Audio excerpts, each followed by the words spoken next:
Olá pessoal, eu me chamo Mariana Flores e a gente vai falar um pouquinho sobre genética humana, mais especificamente sobre a anemia falciforme e como se dá o processo dela, né?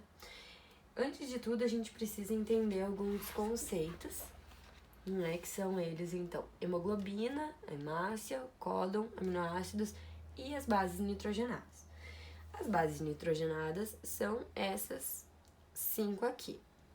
Lembrando que no DNA a gente não utiliza a uracila, é somente a timina.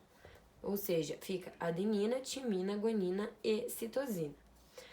Já no RNA, que a gente vai ver mais pra frente, fica então adenina, guanina, citosina e uracila. Temos os outros conceitos aqui também. A hemoglobina, que é muito importante a gente saber. Por quê? Porque ela é a proteína que existe dentro das hemácias, que a função é o transporte de oxigênio para o nosso corpo, dentro do nosso corpo, né? Que a hemácia, então, é o globo vermelho, é onde a hemoglobina se encontra, né? O códon, então, ele é a sequência de 3 bases nitrogenadas, ou seja, ele é uma trinquinha desses aqui, né? Lembrando que no DNA a gente tem a timina e no RNA a gente tem a uracila. E o que são os aminoácidos? Os aminoácidos, então, são as unidades fundamentais de todas as proteínas, ou seja, é a trinquinha que dá vida para um aminoácido, ou seja, cada trinca dessa vai fazer um aminoácido.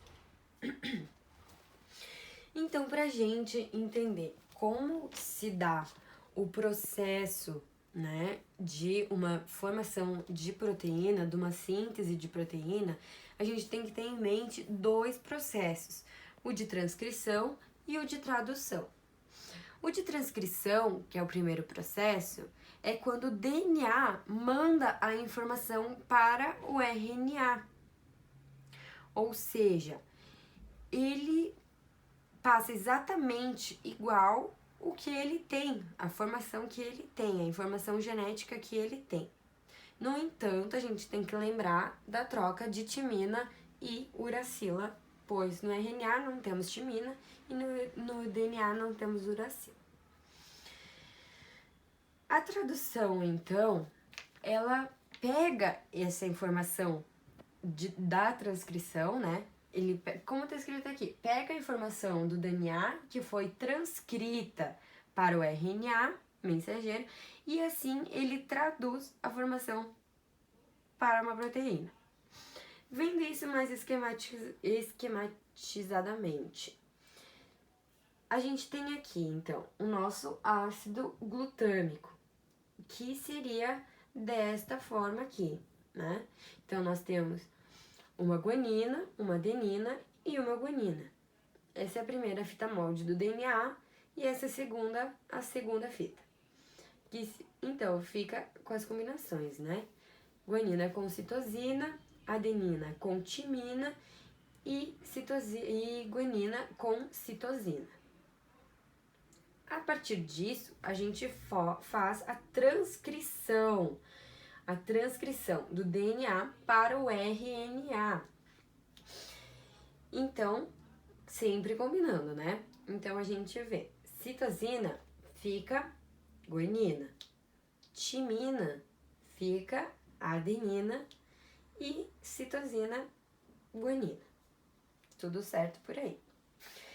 Na tradução, então, a gente pega esse RNA, né, que é citosina, a adenina e a guanina, adenina e a guanina, e aí a gente traduz ele para a formação de proteína, que fica, então, citosina, lembrando que o A, como no DNA ele iria para um T, que seria a timina, mas no RNA não temos, a gente usa a uracila, né? Apresentando essa cor aqui um pouco mais forte, esse amarelo mais forte. Uracila e a guanina com a citosina. E isso seria a formação normal da proteína dentro da hemoglobina. O que acontece com a anemia falciforme? Na nossa fita aqui, a primeira do DNA, a gente tem essa adenina aqui. Essa adenina, ela é substituída por uma timina. Mudando a primeira fita, a gente tem que adequar as outras, né?